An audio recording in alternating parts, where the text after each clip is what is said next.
I think if I hear you call me Becky one more time, six-pack, I'm gonna pop your tops. All six of them.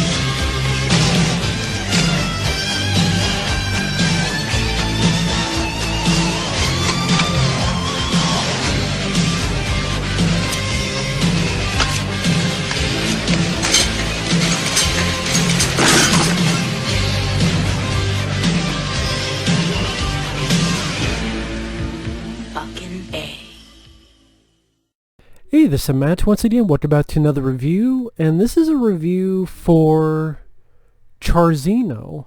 Hopefully I said that right. Who, not on Patreon, but on my PayPal. He sent me a generous donation on my PayPal. I really do appreciate that. Asking me to review this film. I'm like, that's fine. Revenge of the Sith, Star Wars Episode 3. Now, where to start with this film?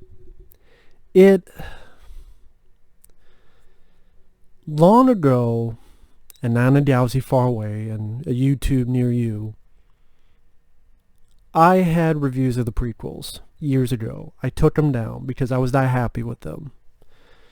Because that was a point where I got sucked in with the cool thing to hate on the prequels. Because... and don't get me wrong, these movies have a lot of flaws. Don't get me wrong. But when I saw these films in the theater back in the day, I didn't hate them. Then as time went on, the flaws became more apparent. And then Red Letter Media came out with their reviews, and I enjoyed those reviews. Not as much nowadays, but back then I did. And when I did those reviews, it really wasn't my voice. It was more of, let me just regurgitate what Red Letter Media said. And I just wasn't done that before. I wasn't happy with it. That's why I took the videos down. I would rather do them in my voice. Now, The Phantom Menace, in retrospect, I would honestly say that's my favorite of the prequels, because The Phantom Menace actually has a good amount of practical effects as well as CG and real sets. I like Liam Neeson. I like Ewan McGregor, Jake Lloyd, but I do feel bad what happened to him. Apparently he's like schizophrenic, so I do feel bad about that. I wish him well. Jar Jar Binks, when I first saw it, I never hated the character. Yeah, I watch him, I get annoyed by his jokes, but again, the fact that the actor Ahmed Best got so hated on that at one point he actually thought of suicide? No one deserves that, man. I mean, it's one thing to be honest. Yeah, you could be honest and say, you know what, I thought that fucking sucked. But I don't hunt the person down onto their fucking Facebook or Twitter and tell them 18 fucking times in a row about it. To their face. There's a difference. I'm like, you know what, I think this performance sucked, or blah blah blah, and there you go. But I mean, you know, Jar Jar Binks, I didn't hate when I first saw it. Even watching it now, I don't hate. It's just, there's certain bad writing, and that's one of the problems with these three films. Is just some bad writing, some really atrocious dialogue because of that. And some story points, like, really? Do we need midichlorians? Do you really need an explanation of the Force? Jake Lloyd, I still can't say he gave a good performance, even though I feel bad for how he is nowadays. I can't sit here and lie and say, oh, he was good. He was pretty bad. Now, maybe it's the direction, or I think he was miscast. I think there's other child actors that would have done a better job. That's just me. But yeah, The Phantom Menace, I enjoy Darth Maul. I enjoy the visual aspects, the lightsaber fights. The score, Duel of the Fates, is still fantastic. Attack of the Clones, I would say it's the weakest of the three prequels. I'd still rather watch it over the new Disney Star Wars, because it didn't fuck up Luke and Leia and Han and the entire original trilogy story-wise. But Attack of the Clones, I'm not a big Hayden Christensen guy. Son, I don't give a fuck about your sand. I don't give a fuck if it's Sandy. Unless it's a woman named Sandy, and then you can fuck her. But I don't give a fuck about your sand. Put it in your pants. So ants in the pans of sand. Build a fucking pyramid or something with the sand. The love story I thought was really weak, which continues in this movie. Although I did like Yoda, I did like, the idea of the clone army. But anyway, get into Revenge of the Sith. I think this is a pretty decent flick on its own. I do. I still think Ewan McGregor does a great job in these three movies. Lo and behold, a series of films that actually makes a character stronger and not weaker. You look at the Disney Star Wars films. They fuck over Han Solo's character. Well, he just stayed the same, only became a deadbeat dad.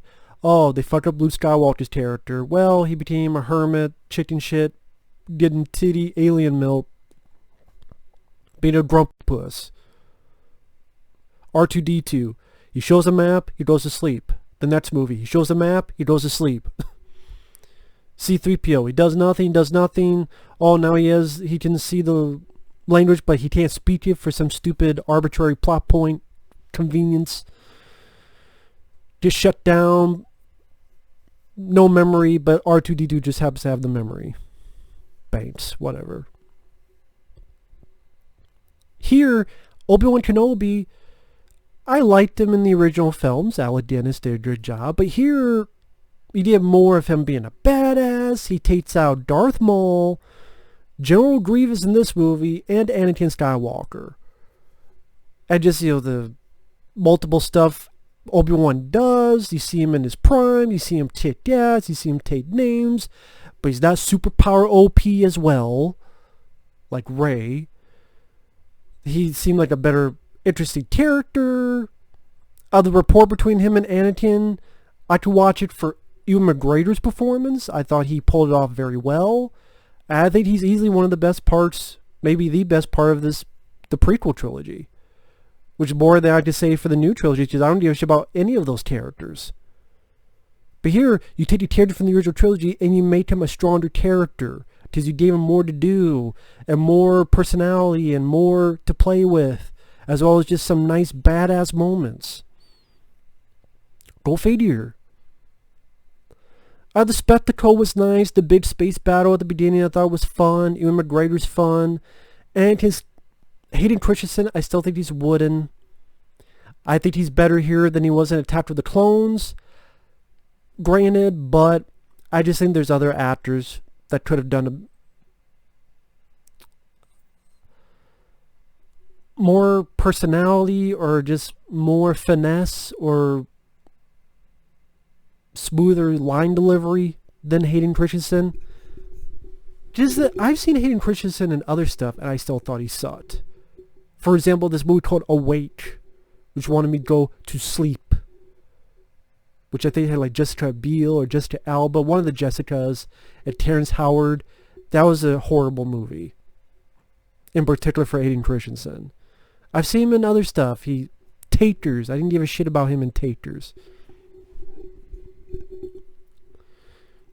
Actors that could have done at this time, I don't know. I don't know who was around in 2005. I don't remember. I mean, a younger... I'd have to look to see what the options are. Jonathan Brandis, I know, was up for it.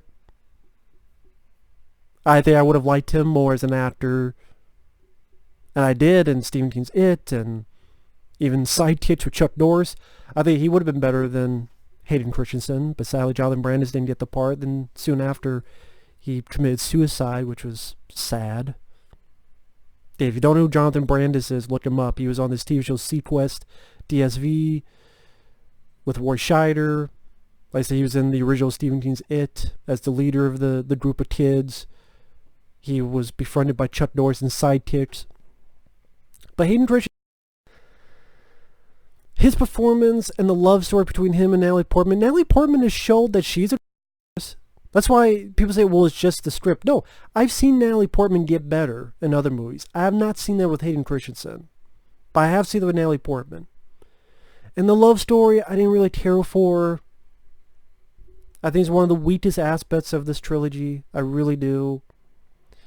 But on the visual front, yeah, it's fun. You get to see the Jedi doing their thing, which was one of the great things about the prequel, seeing the Jedi in their prime. The fight scenes are much better here than in the new films. The old films, yeah, but you could give leeway to the old films because of the time they were made in the 70s and early 80s. There were not a lot of lightsaber battles when you think about it. In all three films combined, there was the Vader, Obi-Wan, which is two much older individuals. The one at the end, Empire, which is a good fight. But you could chalk it up to a guy who scarred up and a kid who's new to it. And the third one, I chalk it up to, that was more of the emotion. That's why it's my favorite lightsaber. My favorite lightsaber battle is Return of the Jedi because of the emotion behind it and the music.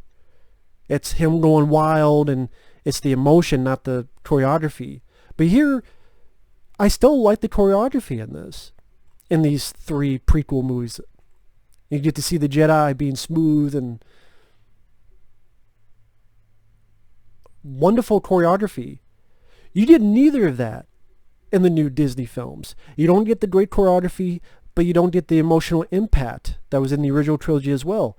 You get just shit, jack shit in the Disney dipshit Star Wars flicks. But here, yeah, the choreography is nice. Even R2-D2, again, they take a character from the original and they make him better, not worse.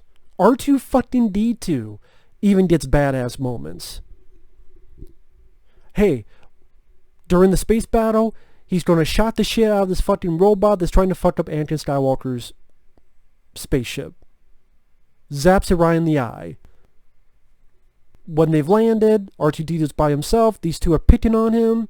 He fucking spits out this oil gunk, gets like this jet propeller thing, and burns them to fucking pieces.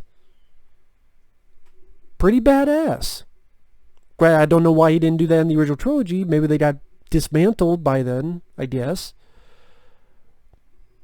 So it raises questions. But that was really cool. That was a really cool bit. Wow, you made a character, you gave it positive aspects. But every character in the new Disney films that was from the old, they're downgraded. They're made worse. R2-D2, he wakes up, he goes to bed after showing the map. Wakes up, goes to bed after showing the map. Han Solo, deadbeat dad, same, gets killed, dumped like trash into the fucking dumpster. Fucking R2-D2 is treated better in this prequel trilogy than Han Solo was in the new Disney trilogy. It says a lot, don't you think? Christopher Lee, rest in peace.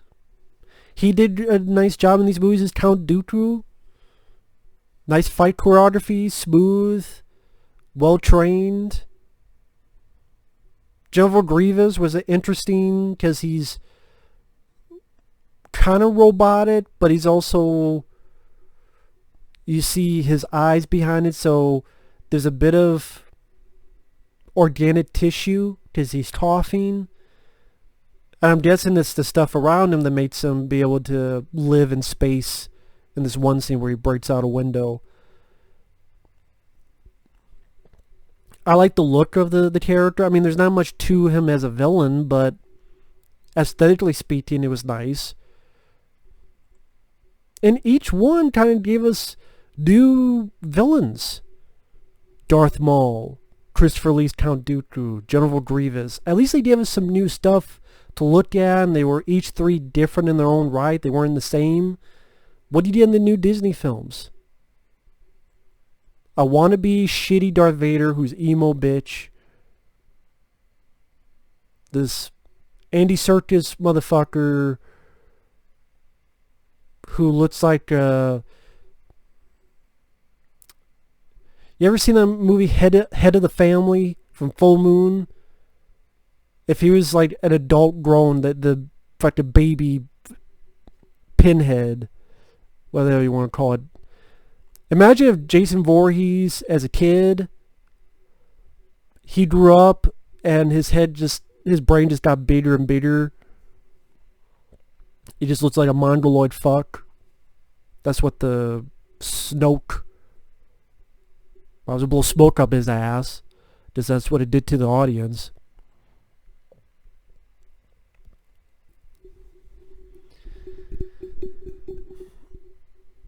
And, I mean,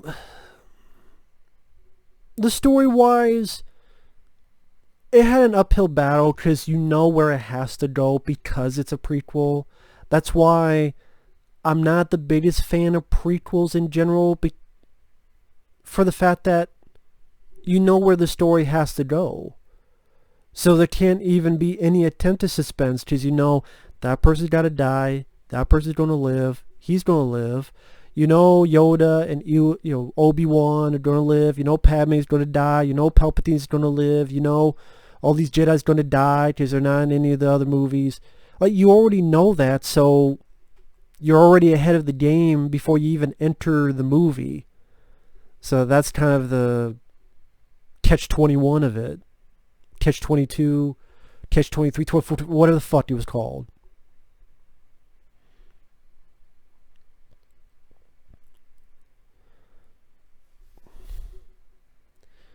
I mean, Palpatine, that actor does a good job as the Chancellor.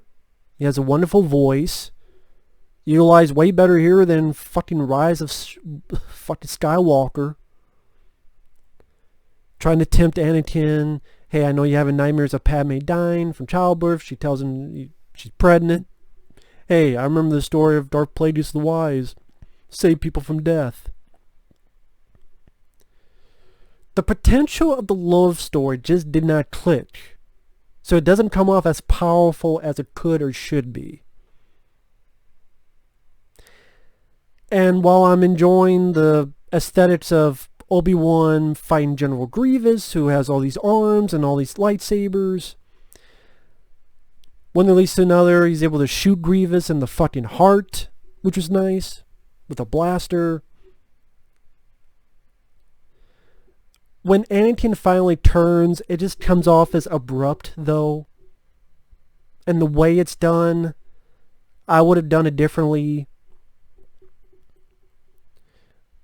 I get how I need him alive because to help save Padme. But then, cutting Sam Jackson's hand off, he flies off. And then immediately, Anakin goes to his knees and goes, I will serve you. Like, real quick like. Okay, that's what I mean by the abruptness. He goes, what have I done? And then gets on his knees, I will serve you. I'm like, that just seems too quick. The way I would have thought it should be done is he turns to the dark side, not because he accidentally led to the death of Mace Windu, which I don't mind Sam Jackson Mace Windu, but not because of that, but because it should have been Natalie Portman, Padme's death. And then he blamed the Jedi and Obi-Wan for her death, even though it was his fault. And maybe you could also play off, he does know it's his fault too, but he does blame them. And then that anger results in killing Mace Windu or someone else. And then that's when he's to the dark side. Because all the way with Mace Windu and then immediately going to killing kids, it just seemed a bit the dots are not all connected for me. I know it's about he wants to save Padme, but again, going that leap from things are alright to the Mace Windu scene to now I'm going to serve you and kill little kids, the younglings, it doesn't quite gel with me. I don't know if I'm the only one that thinks that. Like I said, I think if you moved the Natalie Portman Padme death scene up,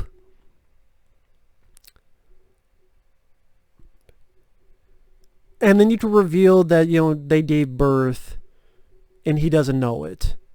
Like you're like, he knows she's dead, but he leaves, someone finds the body, we're able to save the children, and they save the kids. Which, by the way, am I blind or did I not notice that Padme was pregnant with a belly? Because she goes from, I'm pregnant, at the beginning of the film, seems like only a day or two goes by, and then she gives birth. You would think he looked down, what the fuck? Did you get fat on me? Why are you a fat ass? Like, he would notice that she's pregnant if that's the case. If it was that far along, 9 months, everyone would notice that she's pregnant, right? By fat, weight, bloop, bloop. But, like, no one notices that she's pregnant. Which means she must not be that far along in pregnancy. She gives birth to 2 kids, and they're perfectly fine. You get what I'm saying now? This is a bit weird. It's like someone didn't think that through. That's why I mean there's issues with the script. And then Hayden Christensen, and you're like, what? But I do enjoy it on a popcorn level, on a visual feast, where I like Ewan McGregor. I like R2-D2, his bits. Seeing Jimmy Smits in there, which I remember from the Tommy Knockers. I don't like the film, but he was good in it. He was in a film called The Believers. I think it was The Believers. He was also in Bless the Child, I believe, with Kim Basinger. I always thought he was a good actor. Nice to see him in there. I like, General Grievous. I like the look of that villain. Oh, nice to see Christopher Lee in there. Yoda did some nice moments.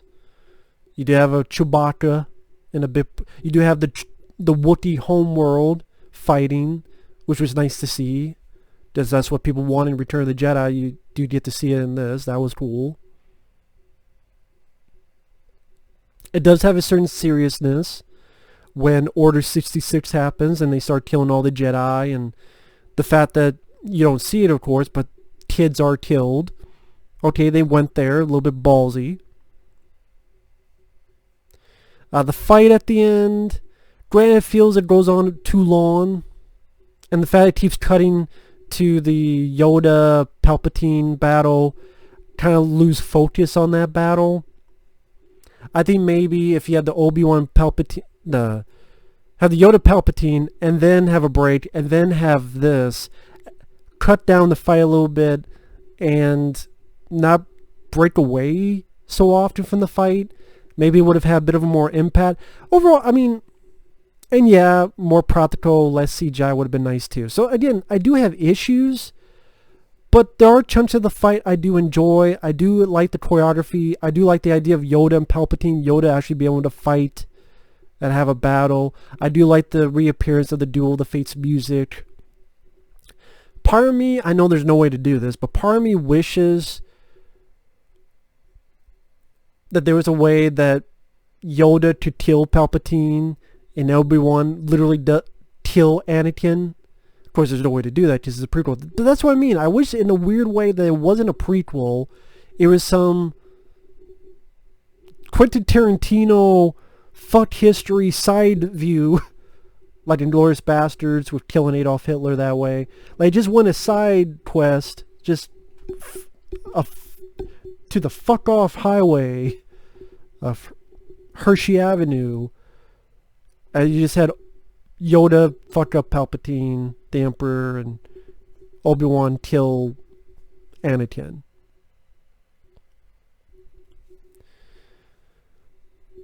Again, there's no way to do that.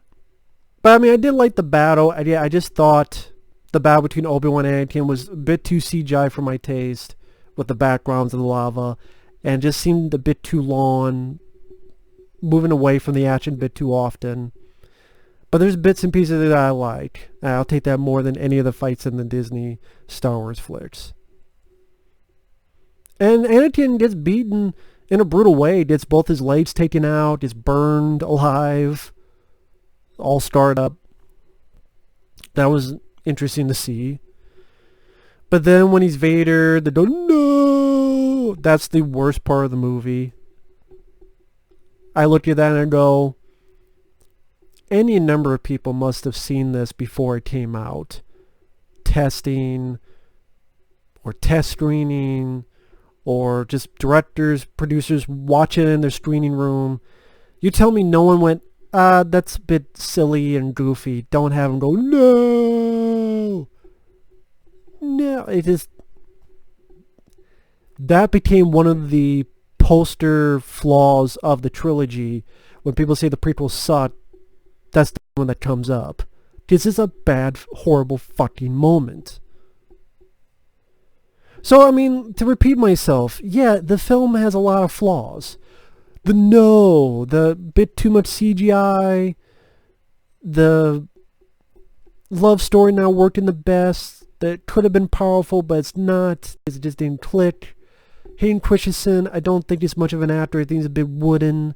Certain discrepancies in the plot, like no one notices she's pregnant, but she's so far along that she gives birth to twins, so she has 2 babies in her, but no one fucking knows that she's pregnant. His turn to the dark side just seems a bit too abrupt. Again, it should have been the death of Padme is what brings him to the dark side. I think that's what most people would have assumed, but in the way they did it here was just I don't buy it. On the flip side, the darkness, the seriousness, it's definitely not as juvenile as some of the jokes in The Phantom Menace or so forth. The villains, Dooku, General Grievous, Palpatine, I thought they did their jobs fine. Ewan McGregor, always fun to watch. He did a really nice job as Obi-Wan Kenobi in these movies.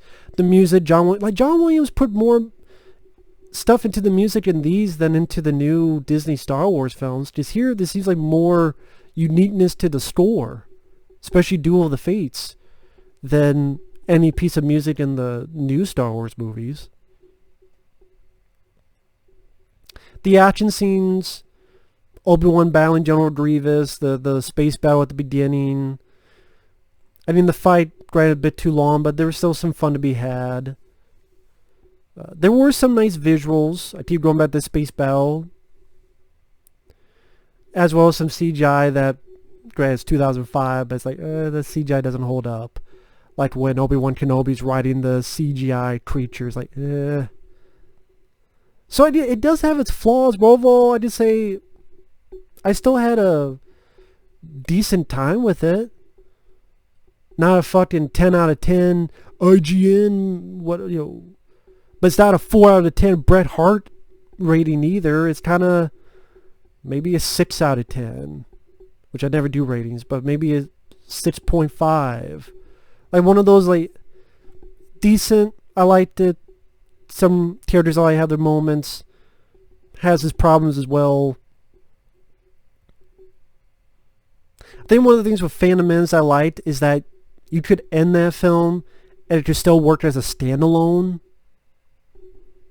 But the others, like, they're more intricate because it has to have a downer ending in order to fit in with the original trilogy. So I think that's one of the reasons why I would never go back to much of Revenge of the Sith, because it is a downer. And it's supposed to be a downer. And I don't know, just preference-wise, I'm more of an upper. Sound like I'm a drug dealer. I'm more into uppers. But I don't know what else to say. I'd just be repeating myself yet again. Revenge of the Sith, I can see why people would say it's the best of the prequels. I would pit Phantom Menace just for how it looks, liking Ewan and Liam. Jake Lloyd, I give leeway because he's a kid actor. Hayden Christensen, I'm like, well, he's been training for more years than Jake Lloyd, so he should know a little bit better. Ed Fillmore, the standalone of the three movies. Darth Maul being the best presence-wise villain. Not much to the character, granted, but presence, look-wise, aesthetic-wise, Darth Maul was cool. He should have been the main villain in all three of these movies. I think that would have, maybe in retrospect, if they had done that, that would have been really interesting.